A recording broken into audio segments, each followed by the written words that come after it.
様です。お疲れ様。お疲れ様。今日も、ASMR やっていこうかなって思います。今日はスライムをやっていこうかなって。スライム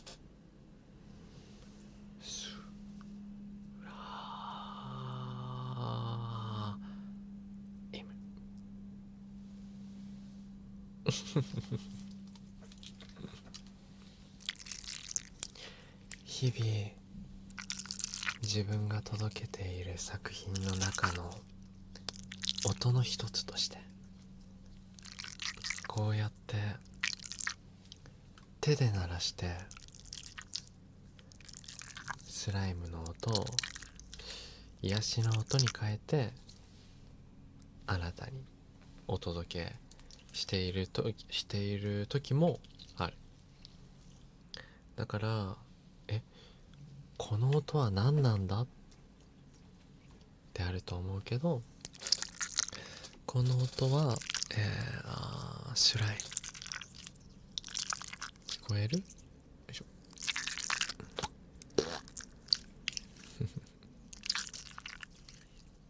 今日は、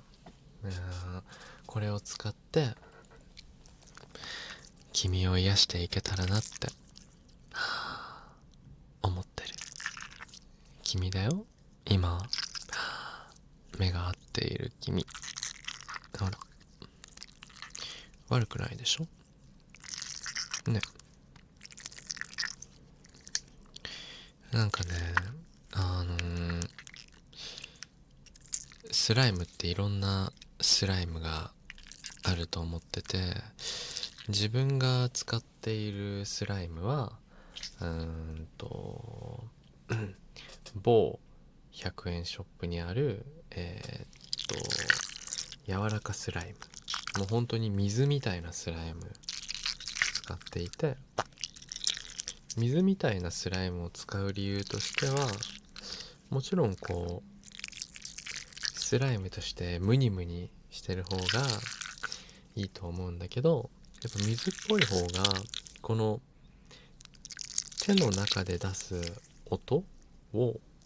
うやってにぎにぎにぎにぎにぎにぎできるから、日々こういう音でにぎにぎやってたりする。案外これ難しい。なんか握っていけば握っていくほどスライムの中に空気が入ってくの。だからなんて言うんだろうな、関節と関節をポキポキ鳴らす時も確かその膝と膝、関節の間の空気がさ、あれ鳴ってる音らしいんだけど、それと同様でさ、これもスライムの中に入った空気がうまくこうやって音として出ているのかなーって、わかんないけどでもちょっとこう、なんて言うんだろうな、空気を入れすぎてしまうと、じゃあちょっと入れすぎてみるね。こうやってこう音が出ちゃう。悪くない時もあるけど、極論極論なんだろうな、あまり空気は入れないでお届けする方がいい音なんじゃないかなとか思ってたり。もうこうやってほら、片方だけで今2つあったものを1つにしてやってると思うんだけど、大きければ大きいほどこういろんな音が出る。よいしょ。いろんな音が出るというか、音が大きくなるのかな。で、両手でやるより、片手でやるよりも両手の方がこうやってよいしょ、音を出すことができるということ。まあね、秘密を共有してるかもしれない。ほら、こうやって、なんかさ、あれみたいだね。チーズみたい。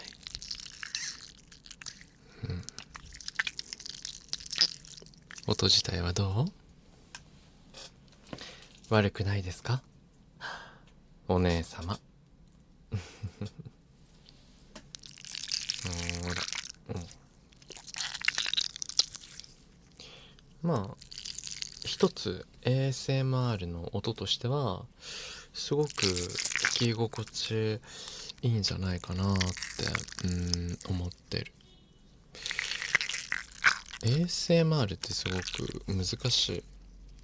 何が癒しになるのかがあんま分かんないし、自分が最近見た ASMR はさ、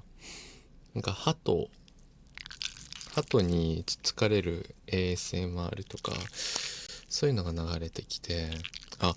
じゃあこういうのが流行ってるなら俺も参考にしようかなって思って、じゃあどうしようかな。ポロッポポロッポポロッポポロッポポロッポポロッポポロッポポロッポロポロポロポロッポポロッポポロッポポロッポポロッポポロッポポロッポポロもしかして今から鳩 ASMR が始まって動画の最後まで鳩で行くのかなって思ったあなた、安心してください。スライムに戻ってきます。そう、なんかでも結構こう奇怪なというか、そういうのも ASMR としていいんだみたいなのは結構自分の中で流れてくる。だから ASMR ハトって調べると多分一番上に出てくるんじゃないかな。なんか必要以上にハトに責められながら聞く音になってて、なんか容赦ない感じになってる。癒しとは程遠いけど、まあ ASMR としてこれも一つのって考えると、ASMR って幅広くいろんな音を届けていいんだなというか、っていうのはやっぱこの YouTube 上でも他の、媒体上でも思うことではあるよね。どういうのが好き？ ASMR はもしよかったらなんだろうな、コメントとかでこういう ASMR が好きとかあればね、教えてもらえたら、まあ、今後の参考になるのかなとか思っていたりはする。だからこういうこともできるんだよ。ででん、耳かき。だから今度耳かき専門の動画もお届けしようかなと思って。ほら、いい感じでしょ。これは、耳かきで、ふわふわしてる方が梵天っていうんだけど、これを耳にこうやって入れるだけでもすごいこうゾワゾワゾワゾワゾワゾワする。ゾワゾワするでしょ。ほら、ね、悪くない？いい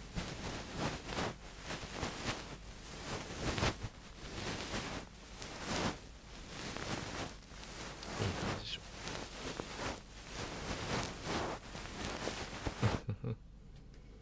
これはまた今度お届けできたらなとは思ってます。って感じでね、やっていたりはするの。だからこう、ASMR っていうと自分はスライム、耳かき、あと絶圧マッサージ、あとは耳キスとかの、耳遊びシリーズとかすごい好きだったりするな。この ASMR マイク、よく YouTube 上で見るやつかもしれないんだけど、これにもすごく助かってるかもしれない。いくらここで音を出しても、今聞いてくれているあなたのお耳になんて言うんだろうな、うまく届かなかったら、なんだろうな、うまく届かなかったらダメというか、難しいな表現するのが。音質よく届かないとちょっとダメかなって思ってて、自分の中でね。こうやって丁寧にいい音を届ける、そして聞きたくなるような、音をお届けしているっていうのが自分です声で人を支える。前もお話ししたけどね。でももともと自分の声はすごいコンプレックスだった。すごい好きじゃなかった。今まで自分はそうだな、あれなんて言うんだっけ、親孝行じゃなく反抗期っていうものはなかったんだけど、結構なんて言うんだろうな、親と似てるものがちょっと苦手だった。で言うと、その中で声がすごい親と似ていて、父親とね、それがすごい嫌な時期があったの。だから自分の声はすごく正直言うと嫌だった時期があって、でも今はすごい大好きなんだけど、やっぱ多分今思うとちっちゃい時の反抗期だったんじゃないかなって思っていて、でずっとコンプレックスっていうのは頭の中に残るから、ずっと自分のこの声は嫌いだったの。でもそうだな、でもなんだろう、コンプレックスは最大の武器になるっていうのを本で見たのかな。ありえなくない？ありえなくない？コンプレックスが最大の武器になるって意味わかんないじゃん。やっぱり誰しもさ、コンプレックスって持ってるわけで、抱えられないならというか、コンプレックスってないに越したことがないと思ってるの。抱きたくないじゃん。だって自分の嫌なところ見たら心マイナスになるからさ。でもコンプレックスほど頭の中に残るものはなくて、でそのお勉強をして、じゃあ声が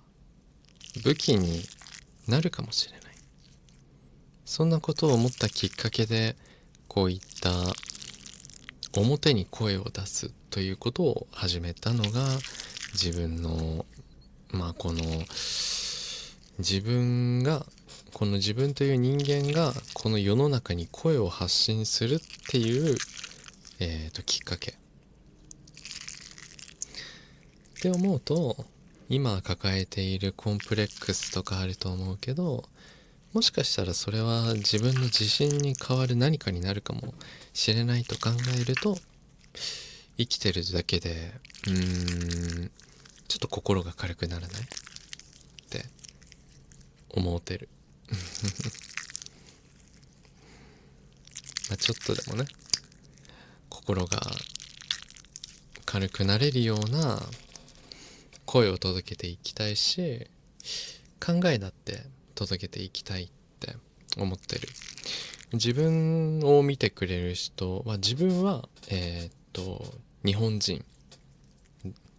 なんだよね。で、視聴者、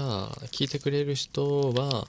50%、60% が日本人で、他が、海外の方聞いていただいていて、正直自分は英語を話せたり韓国語を話せたり、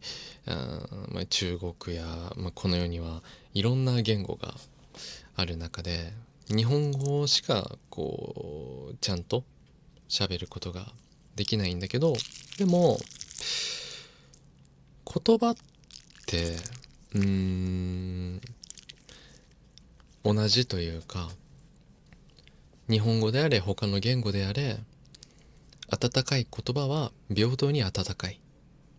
て考えているからこそ、いろんな言葉や今いろんな国籍、いろんな性別で、もしかしたらこの日本語っていう言語がわからない状態でも聞いてくれる人がいるかもしれない。すごく俺はそれは嬉しい。なんか日本語を勉強するために聞いてくれている人も中にはいたりして、あ、そういう使い方があるのかって思って。でもそうするとね、日本語ってさ、いろんなワードがあるから変なこと教えられないなとか思ったりもするんだけどおいでやすとかいかが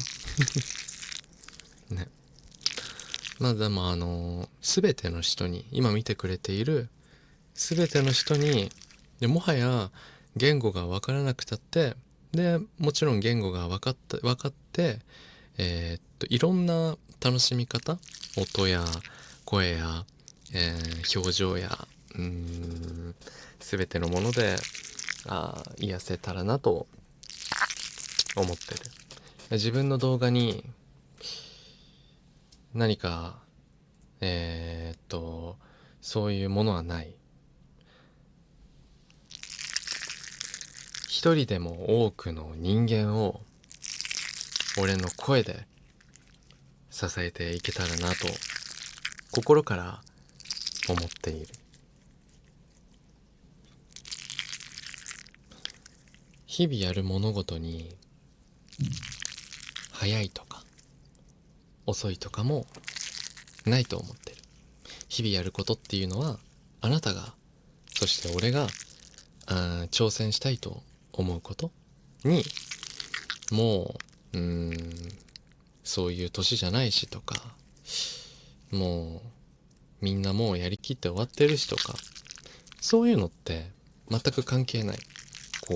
自分のやりたいことに対しての考えとしては、いつだってやりたいって思った時、始めた時が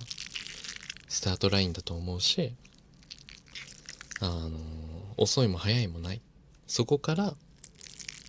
自分の人生を使って楽しく自分にしかない経験を積み上げていくことが楽しめる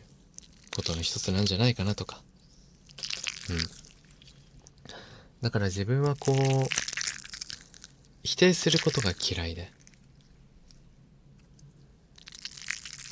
もちろん時に否定してあげるっていうことってすごく大事なのかもしれないけど、でもなんだろうな、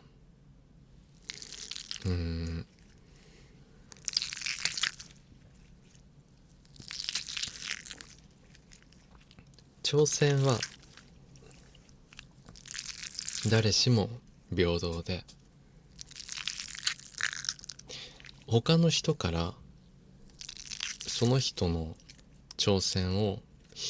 否定する権利なんていうものはないと思ってる。だし、人の価値観でその人のやりたいっていう挑戦を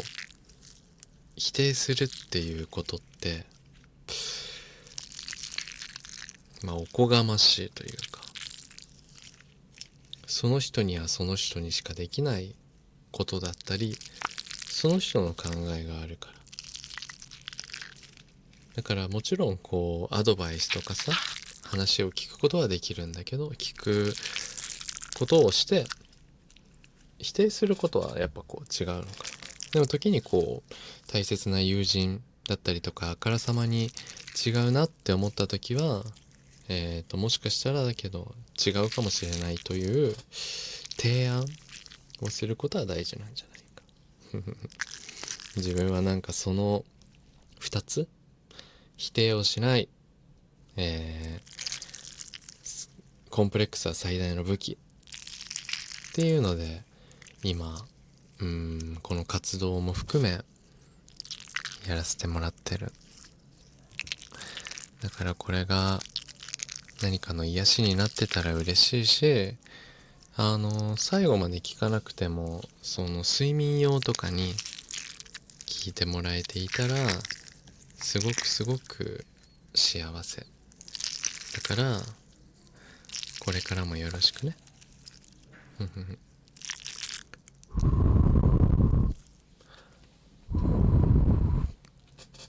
改めて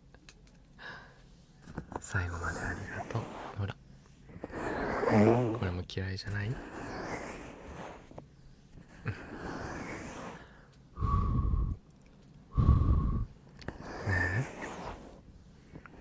え、いつもありがとう。